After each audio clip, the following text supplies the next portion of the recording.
யாருங்கய்யா? ஐயோ சாமி, சாமி நான் யார்? நீங்க யார்? உங்களுக்கு அறிவாயா என்ன? தெரியுங்க. யார் நீங்கள்? போட்டாலும் தெரியாது. கல்லாத கல்வி தெரியும். கல்லாத கல்வி நாயால கடை தெரியும். யாருக்கு தெரியாது? தெரியாதுடா. அதனாலே இப்ப நீங்க அடுத்த சபையில் நான் வந்திருக்க முடியாது. நான் யார்? எனது பெயர் என்ன?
யார் நீங்கள்?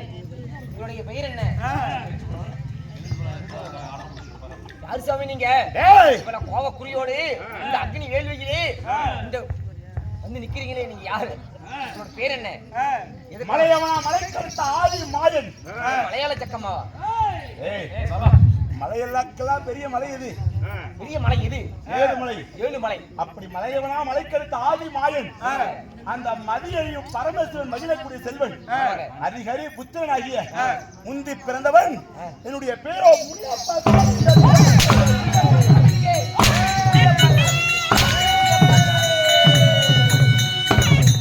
ஐயா நீங்களோ முனியப்பா சாமி? முனியப்பாவா? முனியப்பா இல்ல சாமி, கொப்பூர் முனியப்பனா நீங்க? வாய்க்குள்ள கொசு போகுது. அப்படி முனியப்பனாக இருந்தாலும் நான் எப்படி பிறந்தவன், யாரால் பிறக்கப்பட்டவன், இப்படி பிறந்த நான் உன்னை போல ஒரு ஆணுக்கும் பெண்ணுக்கு பிறந்தவனா? நான் எப்படி பிறந்தேன் தெரியுமா? சாமி இன்னொரு சிரிங்க சாமி, சிரிங்க சாமி இன்னொரு.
அக்னி வேலிலே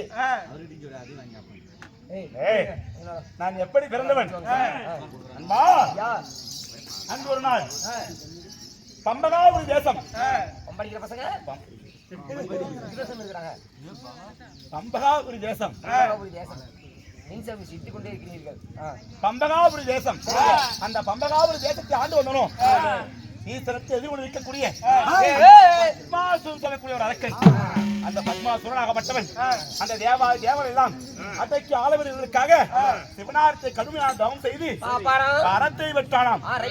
வரத்தை பெற்ற பத்மாசுரன் என்ன செய்தான்? என்ன செய்தான்? எனக்கு தாயே இல்லாத வரம், எனக்கு சாவே இல்லாத வரம். ஆமா 1 2 3 4 பைப். சாகாத உடல், வேகாத உடல், போகாத உயிர், ஆங்கார கோபம், அழியாத செல்வம், இப்படிப்பட்ட நித்துவ தத்துவ வரத்தை எல்லாம் பெறுவதற்காக ஈஸ்வரத்தை கேட்ட பொழுது பிறப்பென்று ஒன்று இருந்தால் அவருக்கு இறப்பென்று ஒன்று இருக்கும். அப்படி இருக்கும் பொழுது சாகாவரம் யாருக்கும் கொடுக்க முடியாது, வேறு வரத்தை கேள் என்று சொன்னார் சிவபெருமான். அப்பொழுது சிவனாவுடைய வார்த்தை கேட்டு பத்மாவசன் என்ன தெரியுமா கேட்டான்? என்னுடைய கரம் என்று சொல்லக்கூடிய யாரை சிரசின் மீது வைத்தாலும் அக்கடமை அவர் பற்றி எரிந்து சாம்பலாக வேண்டும், பத்தி இருந்து உடனடியாக சாம்பலாக வேண்டும். அப்படி என்று வரத்தை பெற்றார். பெற்ற வரத்தை பெற்றுக் கொண்டு தெளிவு போதும் தருவாயில் சிவனார் இருப்பதோ போதையில எப்பொழுதும் கஞ்சா நிமிட்டிட்டே இருப்பாரு. ஆனா இவர் கொடுத்த வரம் உண்மையா பொய்யா என்பது இங்கே பரிசோதித்து போகணும். ஏன்னா மீண்டும் இந்த சிவனாரை கண்டு வரம் பெறுவதாக இருந்தால் கடுமையான காரியம் என்பதற்காக அப்பொழுது அந்த வரத்தை பரிசோதிக்க பார்த்தான். ஐயா ஈசனே, நீங்கள் கொடுத்த வரத்தை நான் பரிசோதிக்க நினைக்கிறேன் என்று சொன்னதுக்கு எப்படி என்று கேட்க, நீங்கள் இவ்விடத்தில் நாம் இருவர் தான் இருக்கிறோம், நான் கொடுத்த வரத்தை நான் உங்கள் சிரசு மீது கையை வைத்து இப்பொழுதே பரிசோதிக்கின்றான். சிவனால் கொடுத்த வரம் பழித்தே தீர்வு என்பதற்காக வேண்டாம் பத்மாசுரா, என் சிரசு மீது வைத்ததனால் நானும் எரிஞ்சு சாம்பலாய் விட வேண்டாம் என்று சொன்னேன். இல்லை சுவாமி, நான் பரிசோதித்துதான் தீருவேன் என்று சொல்லி விடாமுயற்சியோடு துரத்தி கொண்டே ஓடினானாம். அப்படி வரத்திற்காக பயந்து அந்த சிவனாராகப்பட்டு ஓடினார் ஓடினார் ஓடினார் ஓடினார் ஓடினார் வாழ்க்கை நெல்லைக்கே ஓடினார். வாழ்க்கை நெல்லைக்கே ஓடினார். கடலில் திரும்பி வந்து விட்டார். நீங்க தான் சாமி சொன்னீங்க, கடல்ல தான் திரும்பி வந்துட்டாரு. அனுபவிக்கணும், அலசி ஆராயக்கூடாது. சரியா? அப்படி ஓடினார் ஓடினார். ஐவேளாம் காடு, காற்றில் ஐவேளாம் மரம், ஐவேளாம் மரத்திற்கு அடியிலே ஐவேளாம் காய், அந்த காய்க்குள்ளாக சென்று இந்த சிவனாராப்பட்ட ஒளிந்து மறைந்தாராம். அப்பொழுது பத்மாசுரன் பார்த்தார், இப்படிப்பட்ட சிவனாரை விடக்கூடாது என்பதற்காக என்ன செய்தார்? ஈசனே, புல் பூண்டு செடி கொடி மரம் மட்டை எதுவாக இருந்தாலும் சரி, இப்பொழுது நான் உன்னை கொல்லாம் விடக்கூடாதுன்னு சொல்லி காடு மேலாம் சுற்றி ஆடாக மாறி அனைத்து புல்வெளியும் மேய்ந்து கொண்டே சென்றானாம். ஈசனாருக்கு பயமன் விட்டது, இனிமேல் நம்மளால பிழைக்க முடியாது, அதனால நமக்கென்று ஆபத்தாண்டவன் யாரையும் அழைக்க வேண்டும் என்று சொல்லி மைத்துனா மச்சான்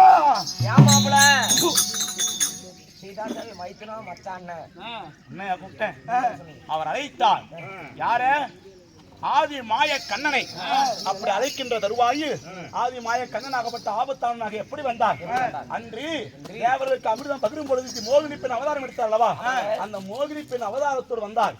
வந்தவர் அந்த பம்பகாபுரி தேச பத்மாசுரன் முன்பதாக போய் சென்றார், நின்றாராம். நின்ற உடனே அந்த ஈசனை தேடிக்கொண்டு இந்த பத்மாசுரனுக்கு ஒரு பெண்ணை பார்த்த உடனே காமம் கண்ணை கட்டியது, மோகம் தலைக்கேறியது. அந்த ஈசனை தேடுவதை விட்டுவிட்டு அந்த பெண் மீது மோகித்து அவர் பின்னே சென்றாராம். பெண் மீது சென்றார். அப்படி மோகித்து பின்னே செல்லும் தருவாயில் அந்த பெண்ணாக இருந்த மாயவன் எம்பெருமான் மோகினி அவருக்கு என்ன தெரியுமா சொன்னார்? சுவாமி, உங்களுக்கு என்னை பிடிச்சிருக்கிறது, எனக்கும் உங்களை பிடிச்சிருக்கு, நாம் இந்த இடத்துல ஒன்று சேரலாம். ஆனா நீங்க இந்த காணகம் எல்லாம் சுற்றி இருந்து உங்க அங்கபங்கம் அசூசியாக அசுத்தமாக இருக்கிறீர்கள், அதனால் நீங்கள் குளித்து மூழ்கி நீராடி வந்தீரானால் நாம் இருவரும் இவ்விடத்திலே ஒன்று கொள்ளலாம் என்று சொன்னார். அப்பொழுது குளித்து மூழ்கி நீராடுவதற்காக அந்த குளக்கரை தேடி சென்ற நான் பத்மாசுரன். அப்போது மாயவர் என்ன செய்தார்? என்னுடைய மாய சூழ்ச்சியால அங்கே நீர்நிலைகள் குளம் குட்டை ஏரி எதிலுமே தண்ணீரே இல்லாமல் வற்ற செய்யும்படியாக வரத்தை கொடுத்து விட்டார். அப்படி வரத்தை கொடுத்த உடனே சுற்றி திரினார். அங்கு ஓடி பார்த்தார், இங்கு ஓடி பார்த்தார், அவர் தெற்கென்று ஓடி பார்த்தாராம். ஆனால் இங்கேயுமே கிடைக்கவில்லை தண்ணீர். அப்படி தண்ணீர் கிடைக்காமல் தத்தளித்து வேதனையோடு வந்தாராம் பத்மாசுரன். சாதித்தார். இல்லை, பத்மாசுரன் வேதனையோடு வந்தாராம். வந்த உடனே பெண்ணே நான் குளிக்கலாம் என்று போனார். எந்த ஒரு குளத்திலும் தண்ணீர் இல்ல, எப்படி குளிப்பது என்று சொல்லி அந்த மோகினி பெண்ணிடத்தில் கேட்கும் பொழுது அந்த மோகினி பெண் சொன்னாரா, சுவாமி அங்கே தெரியுது பாருங்க ஒரு ஆட்டு குழாமுடைய பாதம், அதுல பாருங்க ஒரு துளி நீர் இருக்கிறது. ஆமா, யாரை தொட்ட பாவமும் நீரை தொட்டால் விலகும் என்று சொல்வார்கள். தங்கள் கரத்தால அந்த ஆட்டுக்குழாம்பு இருக்கக்கூடிய தண்ணீர் எடுத்து உச்சன் தலையில வைத்து விட்டு வாருங்கள், அதுவே போதும், நீங்க உடம்பெல்லாம் சுத்தமாகிரும் என்று சொல்லி மோகினி பெண் அவர்கிட்ட சொல்ல அதை முழுமையாக நம்பினான் பத்மாசுரன். தான் பெற்ற வரத்தையும் மறந்து தன் கரத்தை தன் சிரசிலேயே வைத்து பக்கென்று எரிந்து சாம்பலான அப்படி எரிந்து சாம்பலான உடனே என்ன செய்தால் தெரியுமா? மைத்துனா, ஈசனே வாருங்கள் வெளியே, அந்த பத்மாசுரன் மாண்டு மடிந்து விட்டான் என்று சொல்ல அவர் நம்பவில்லை. யார் வந்திருப்பது? உங்க மைத்துனன் நான் தான் வந்திருக்கேன் என்று சொன்னார். அப்படி என்றால் தாங்கள் எப்படி அந்த பத்மாசுரனை கொண்டு என்று கேட்கும் பொழுது அழகிய பெண்ணாக மோகினி அவதாரத்தை கொண்டு என்று சொன்னார். அப்படின்னா அப்ப எடுத்த அவதாரத்தை இப்ப காட்டுங்க என்று கேட்ட உடனே அழகிய பெண்ணாக வந்து நின்றான் மாயவன் எம்பெருமான். அப்பொழுது ஈசனாகப்பட்டவருக்கு அந்த மோகினி அவதாரத்தை மாயவரை பார்த்த உடனே மைத்துனன் என்பதை மறந்துவிட்டு பெண் என்று நினைத்து அவர் காமம் கண்ணை கட்ட அப்பொழுது அந்த பரமனாகப்பட்டவர் எம்பெருமான் மாயவரை கட்டி அப்படி சேர்ந்த உடனே ஈசனாருடைய அங்கத்திலிருந்து அவருக்கு 5 சிரம், 5 சிரத்திற்கு 5 துளி வீரியமான அங்கத்திலிருந்து வெளிப்பட்டு விட்டது. 5 துளி வீரியம் வெளிப்பட்ட உடனே அந்த ஈசனாருடைய வீரியமாகப்பட்டது கீழே விழுந்தார். மோசமாகிவிடுவதற்காக அந்த பரமநாட்டத்தன் கையிலே இப்படி உள்ளங்களை ஏந்தி பிடித்தாராம். 5 துளி வீரியம் 5 இடத்திலே பிறந்தது. முந்தி 5 துளி வீரியத்திலே 5 மக்கள் பிறந்தார்கள். முனியப்பனாக நானும், முந்தி பிறந்தவன் முனியப்பன், அரிகரிப்பித்த அகினாரப்பன், கடகதப்பான், காலபைரவன், அகினாரப்பன் சொல்லக்கூடிய 5 மக்கள் பிறந்தோம். அந்த 5 மக்களே முந்தி பிறந்தவன் முனியப்பன். நானே முதலே முனியப்பன், நீங்களே முன்னாடி பிறந்தீங்க. தெரிகிறதா எப்படி பிறந்தேன் என்று சொல்லி? ஒன்னும் பிரச்சனை இல்ல. அப்படி இருந்தாலும் இப்படி பிறந்து ஏன் இப்படி சுற்றி கொண்டிருக்கிறீர்கள்? ஏன் சுற்றி திரிகிறேனா? என்ன நடந்தது சாமி? ஊத்துக்கு வந்தா சுத்தியே தெரியணும். என்ன விஷயம் சாமி? ஏய் ஐயா, ஏதோ தெரியவில்லை. நம்முடைய ஐவேளாங்காட்டி கைவேலை ஐவேளாங்காட்டி யாரு கைவேலை பண்றாங்க? ஐவேலை இல்ல சாமி, ஐவேளாங்காட்டுங்க. ஐவேளாங்காடு இந்த காட்டிலே ஏதோ ஒரு அபயக்குரல் மைத்துனா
மைத்துனா ஏங்க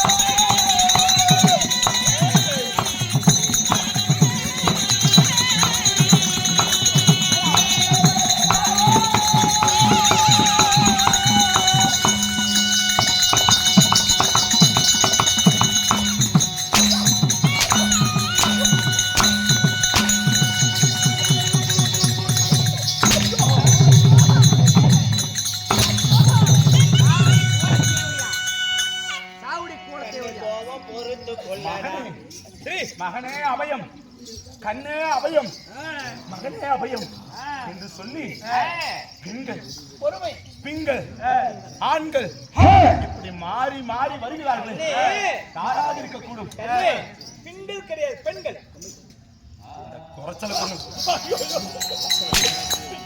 போட்டா போடி கண்ணே மகனே, தேவர்கள் என்று அறியாமல் இப்படி கோபத்தில் ஏன் நல்லா இருக்கிறாய்? தனிமையில் தேவர்கள் விட்டுவிட்டார்களே என்று அகங்கார கோபமா? உண்மைதான். ஏய் காவலா, வனதேவதைகளே, உன்னை பெற்ற தாய் தந்தைகளும் தேவர்களும் ஒன்று கூடி உன் இடத்தில் அபயம் என்று வந்திருக்கிறார். எங்கள் அபயத்தை நீதான் காத்தருள வேண்டும் அப்பா. அப்படி நிலைமையில இருக்கிறப்போ ஏன் என்ன காரணம்? பெருத்த ஒரு ஆபத்து. இவர்தான் பெரிய தேவர், அவர் தோழன். இவர் சொல்லாம நான் யாரையுமே நம்ப மாட்டேன். இவங்க முகத்தையெல்லாம் பார்த்தா எப்படி இருக்குது? முகஞ்சு ஊமனு மாதிரி இருக்கு, முகம் சோந்த மாதிரி இருக்கு. இவங்க தேவர்கள் என்று சொல்கிறார்கள், நம்பலாமா வேண்டாமா? ஐயா தோழரே, வருமானம் கம்மி, அதனால அப்படிதான். ஐயா தோழரே, கூறிவிடுங்கள் தேவர்கள் தான். ஆமா என் வீர மகனே,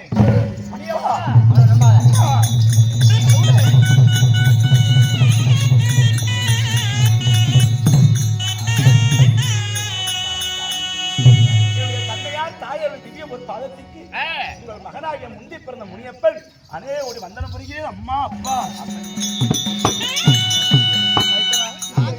நினைக்கிறியா? இன்னும் பின்னாடி நிறைவா வந்துகிட்டே இருக்கிறாங்க. யாருமே தெரியல அம்மா, எல்லாம் தேவர்கள் தானப்பா. ஆகட்டும், இருந்தாலும் தேவரெல்லாம் ஒற்றுமையாக சேர்ந்து கொண்டு இந்த அபயம் அபயம் என்று எதற்காக வந்திருக்கிறீர்கள்? அப்பா அம்மா எல்லோரும் எதற்காக வந்திருக்கிறீர்கள்? மகனே, ஒரு அசுரன் ஆனவன் சக்திக்கும் சிவனுக்கும் ஏற்பட்ட வாக்குவாதத்தினால கோபித்து சென்ற சக்தியானவள் ஒரு அசுரனை பிறக்க செய்து தேவரை எல்லாம் பணிய செய்கிறேன் என்று எங்களை எல்லாத்தையும் அடிமை ஆக்கிட்டான். சித்திரவதை செய்துட்டான். ஆடை ஆவரணமெல்லாம் ஊத்து புடுங்கிட்டான். அந்த அரக்கனை உங்களால் கொல்லவோ வெல்லவோ முடியாதா? முடியலப்பா. உண்மைதானப்பா. என்ன சொல்கிறீர்கள்? அந்த அசுரனை வென்று இந்த தேவருக்கு வந்த இடுக்கணை தீர்க்க வேண்டும். அதற்காக தான்ப்பா உன்னை தேடி வந்திருக்கோம். வேடிக்கை வேடிக்கையில் வேடிக்கை. அப்பா, அரக்கெல்லாம் இரக்கமில்லாம் வெற்றி துஷ்டலம் சிஸ்தவரிவாளம் செய்யவே அவதரித்தவர் இந்த மாயவன் எம்பெருமான். உங்களது சுதர்சன சக்கத்திற்கு அடங்காதவர் உலகத்தில் யாருமே கிடையாது. தாங்கள் இருக்க அந்த அரக்கனை கொல்ல முடியாதா? உங்களுடைய தந்தையார் ஈஸ்வரன் நெற்றிக்கண்ணுக்கு அடங்காத உலகத்தில் உண்டா? அப்படி இருக்கும் பொழுது அவனை ஏன் கொல்ல முடியாது? எதற்காக எண்ணினாரி வந்திருக்கிறீர்கள்? அவன் அப்படிப்பட்ட வரவரசாதம் சக்தியிடம் பெற்றவன். வரம் மானிட யோனியின் வழியாக பிறந்த எந்த ஒரு ஆடவனும் தன்னை ஜெயம் பெற முடியாது என்று பெற்றவன் அந்த அசுரை. அதனால இச்சன்மத்துல நானும் மானிட கருவறையிலே வளர்ந்து மானிட யோனி வழியாக பிறந்தவன். அவனை அழிக்க முடியாதப்பா. அப்படி என்றால் என்னை தேடி எதற்காகப்பா வந்தீர்கள்? நீ அன்று இந்த சிவனுக்கும் இந்த அரிக்கும் அன்று பிறந்தவன் அல்லவா நீ? ஆணுக்கும் ஆணுக்குமாக ஆணுக்கும் ஆணுக்கும் பிறந்தவன் நீ. ஆமா. அதனால உன்னால் தான் அவனை வெல்ல முடியும் என்பதற்காக தான் தேவர்கள் எல்லாம் உன்னை தேடி வந்திருக்கோம்.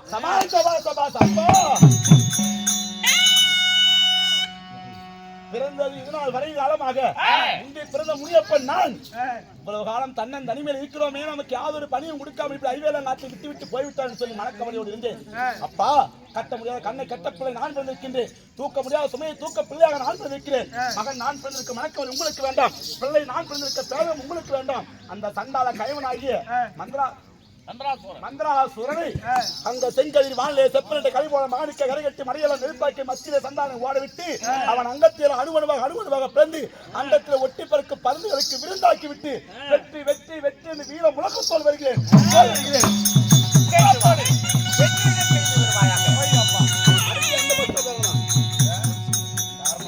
கடைசியா எங்கே சென்றான்? இதோ இந்த மேட்டுக்காட்டு பஸ் ஸ்டாண்டில் தான் இருக்கிறான்.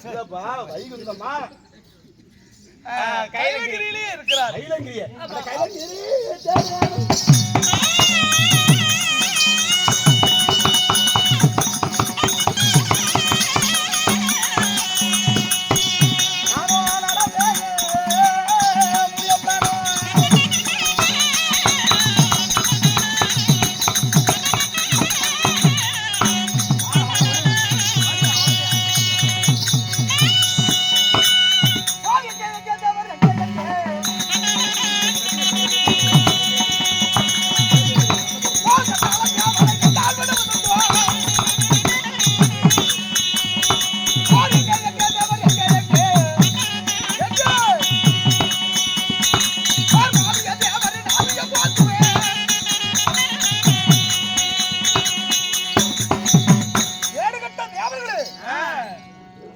எனக்காக வயது புறமுது காட்டி ஓடுகின்றார். ஆனால் அண்ணவளை தக்க தண்டனை வழங்க வேண்டும் என்று எதிர்பார்த்துக் கொண்டிருந்தேன். ஆனால் தேவள் அத்தனை பேரும் மாயமாக மறைந்து விட்டார்களே. வரட்டும், இந்த மூலகத்தை விட்டு எங்கு போயிருக்க முடியும்? தேடி பார்க்கலாம்.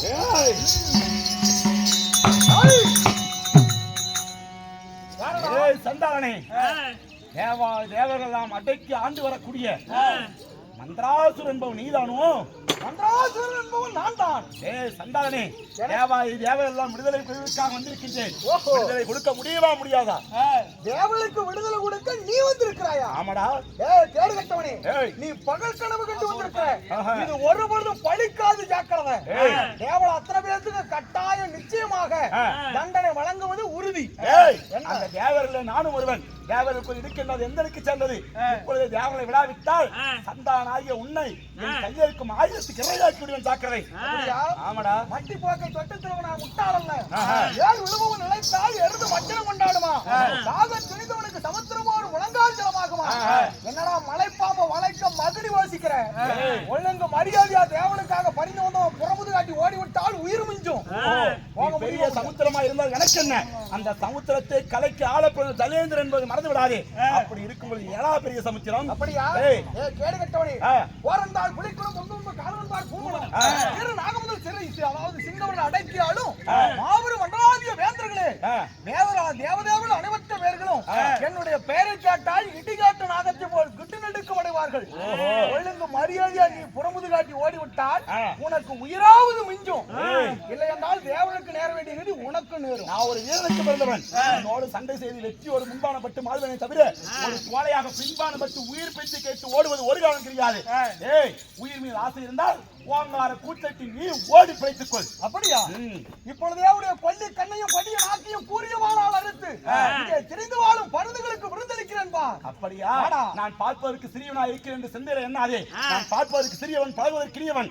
கோபம் என்று வந்து விட்டால் எம்மனும் கொள்ளாதவன். ஜாக்கிரதை.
என்ற நாடகம் இத்துடன் முற்றிட்டு ஞானத்திற்காக அனுமானப்பட்ட அருமை உள்ளங்களும் இந்த கோயிலை சேர்ந்த அங்கசர்களும் நோய் நொடி இல்லாம ஆண்டவனுடைய அறுபட்டு